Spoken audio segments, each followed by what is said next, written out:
So first of all, union. This bone is fractured, and the first stage is that this bone is connected by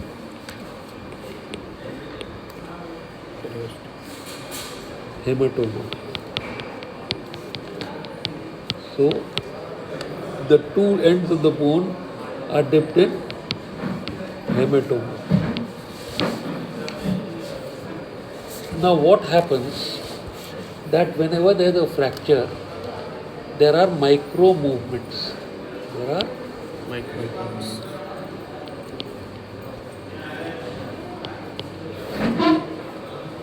and these micro movements generate electric currents.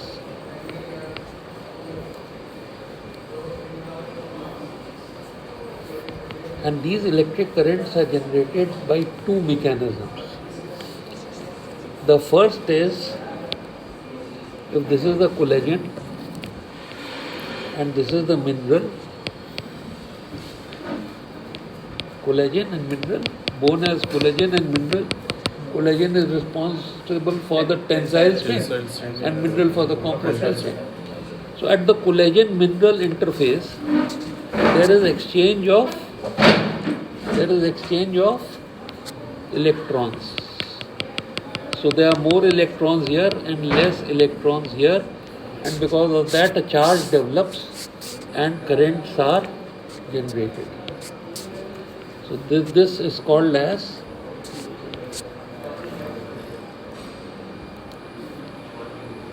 junction diode effect. Diode, है ना? At mineral collagen interface.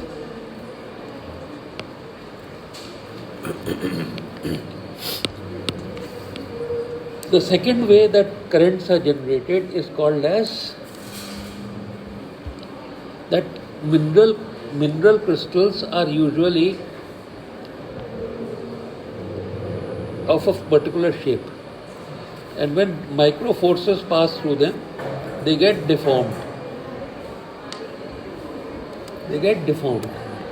So this deformation of mineral collagen, mineral crystals, है ना, is called as piezoelectric effect.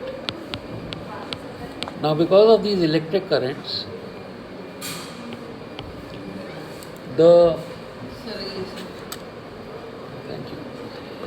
because of the piezoelectric effect, the osteoblasts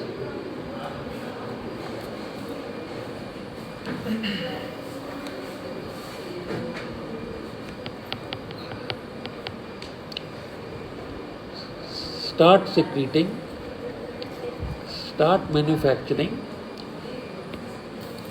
collagen of fibrous bands, and these fibrous bands get connected by the cartilaginous tissue. These collagen fibrous bands get connected by cartilage, and cartilage, so this cartilage. And third thing that osteoblasts do, they secrete alkaline phosphatase.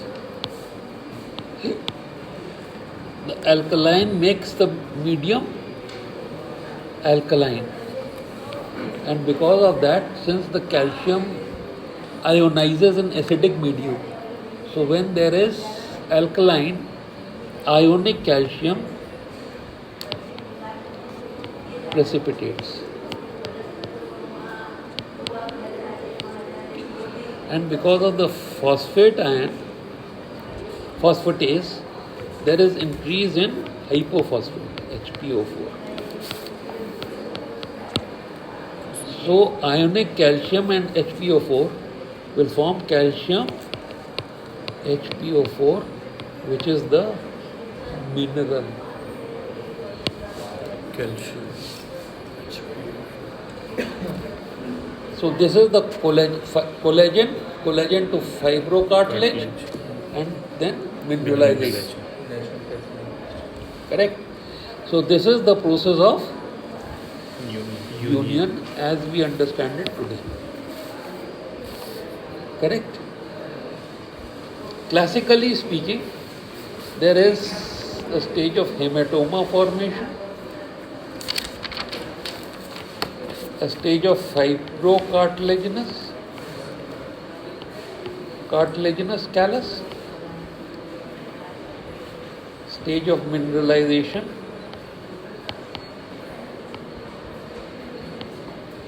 and then there is something else, and that is what is called as Wolff's law, where there is movement,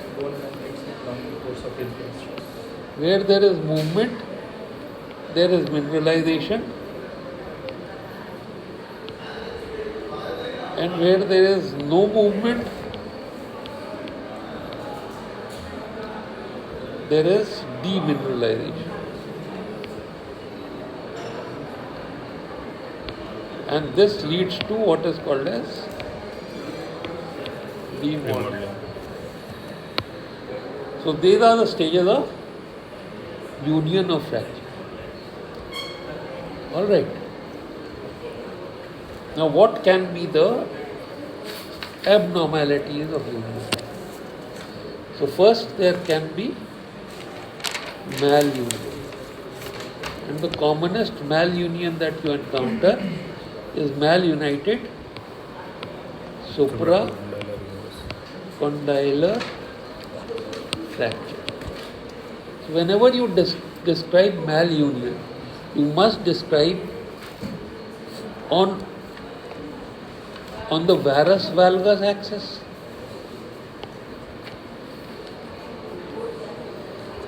For example, if this is the lateral condyle capitulum, so the first malunion can be on this axis, which is like this. Then there can be a malunion on rotation axis, internal or external rotation. That means like this. Okay. And then there can be a malunion on flexion extension axis. That means this is flexion or this is extension. So there can be a malunion on flexion extension axis. And then there can be displacement, which can be antero-posterior or side to side. All right. And finally, there can be overriding. So these are the components of malunion which you have to define by your clinical examination. So varus valgus is defined by loss of carrying angle, and clinically it is defined by comparing with opposite side.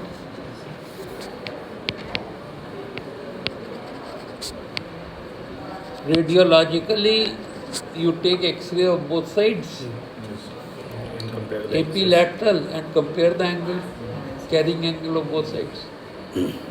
Rotation. Now, when supposing the lower fragment is internally rotated, therefore external rotation will be decreased and internal rotation will increase. So rotation is defined by altered range of rotation, correct? As compared to opposite side. Now flexion extension is altered range of flexion extension. Displacement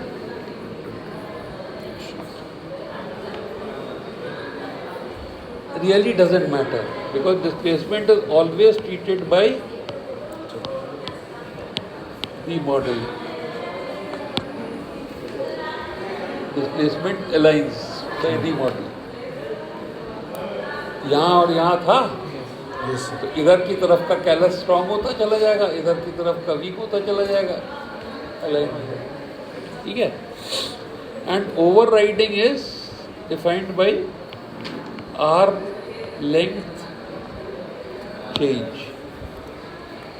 So in any malunited supracondylar fracture, these are all components of your clinical examination.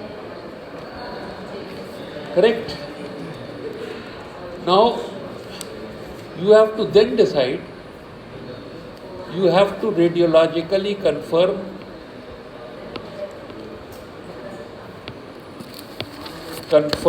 malunion,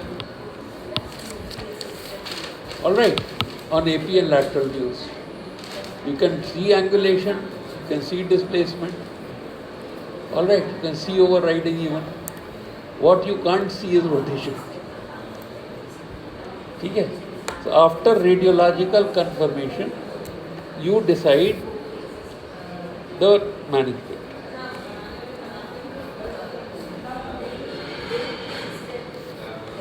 Flexion extension don't matter. Internal, external rotation don't matter.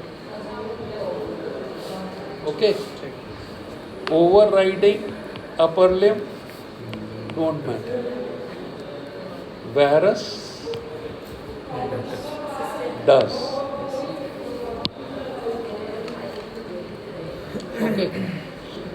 So varus is corrected by a open wedge, significant varus, right, by open wedge or closed wedge or dome osteotomy.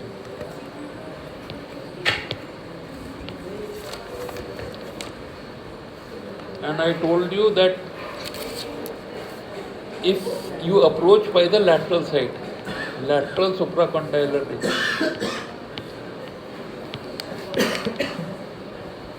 Alright, so you have a lateral approach. And what you are most bothered about? You are bothered about the ulnar nerve. You are bothered about the ulnar nerve. Lateral side means the level that you are thinking about radial nerve is at the junction of the middle third and lower one third. You are not so high.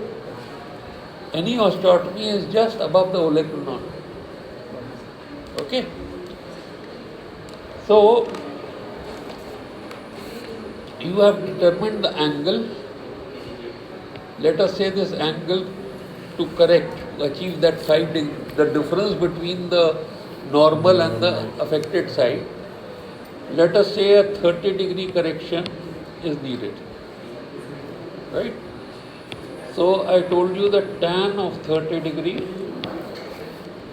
is equal to half.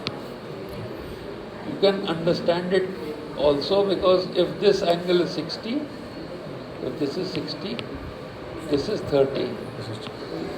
Correct? Sorry, this is 30. Then this side will be half of this. Correct? So supposing you have to correct 30 degrees, that means the base, this is perpendicular, this is the perpendicular upon base. That means base will be twice the perpendicular. And basically we are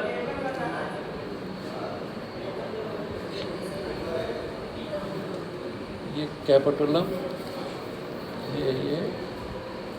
ये supposing this is the angle, okay, this is the angle, this is tilted inwards, okay, and this is tilted by 30 degrees, and you have got above the olecranon at this level. So perpendicular to the axis of the arm, you will place a guide wire which goes up to here, guide wire K wire, and by comparing it with the same length, इसकी जो length है उतना ही length का अगर K wire तुम इधर से डाल दो तो ये डिफरेंस इन लेंथ इसकी विड्थ बता देगा। इसका आधा, इस विड्थ का आधा तुम्हें करेक्ट करना है। 1/4 ऊपर चला गया, 1/4 नीचे चला गया।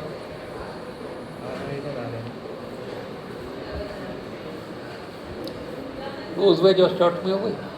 अगर ये क्लोज वेज है तो ये नर्व खींचेगी नहीं, जो मीडियन नर्व है ना, ये सॉरी अल्ना नर्व, ये खींचेगी नहीं। तो क्या करते हैं कि तुम्हारा जो ये जो गाइड वायर है ये थोड़ा सा अंदर रह जाता है, इतना छोड़ देता है कॉर्टेक्स, ठीक है। और ऑस्टॉटमी भी जो है वो गाइड वायर इसके लेवल तक ही आती है। तो actually this part of cortex breaks and this protects the ulnar nerve, and this type of osteotomy was called as French.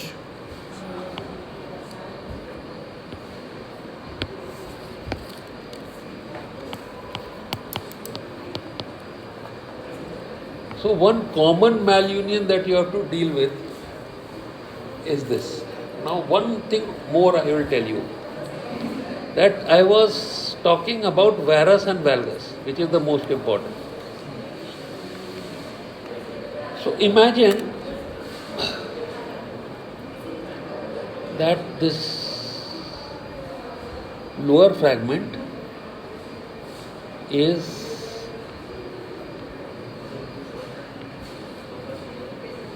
in varus, like this. Therefore, if you place the forearm in 90-degree flexion because of this varus, imagine here, correct? Then supination will increase and pronation will decrease. So in a flexed elbow, because of this varus, this will be the plane of forearm in complete supination with flexed elbow. This is the plane of hand in complete supination with flexed elbow, right? And you will find by this that supination of the forearm is increased and pronation will decrease. So whatever is, as compared to the opposite side, whatever is the increase in supination of the forearm and decrease in pronation is actually the angle by which you should correct the varus. So clinically how to determine varus valgus malunion, clinical determination, I have told you here. Okay, so this is one important short case, and of course you have to look for VIC, and you have to also look for neural damage, median, radial, ulnar testing you have to do, correct? So in a malunited supracondylar fracture, if you get a short case, this is the approach to that short case, and we'll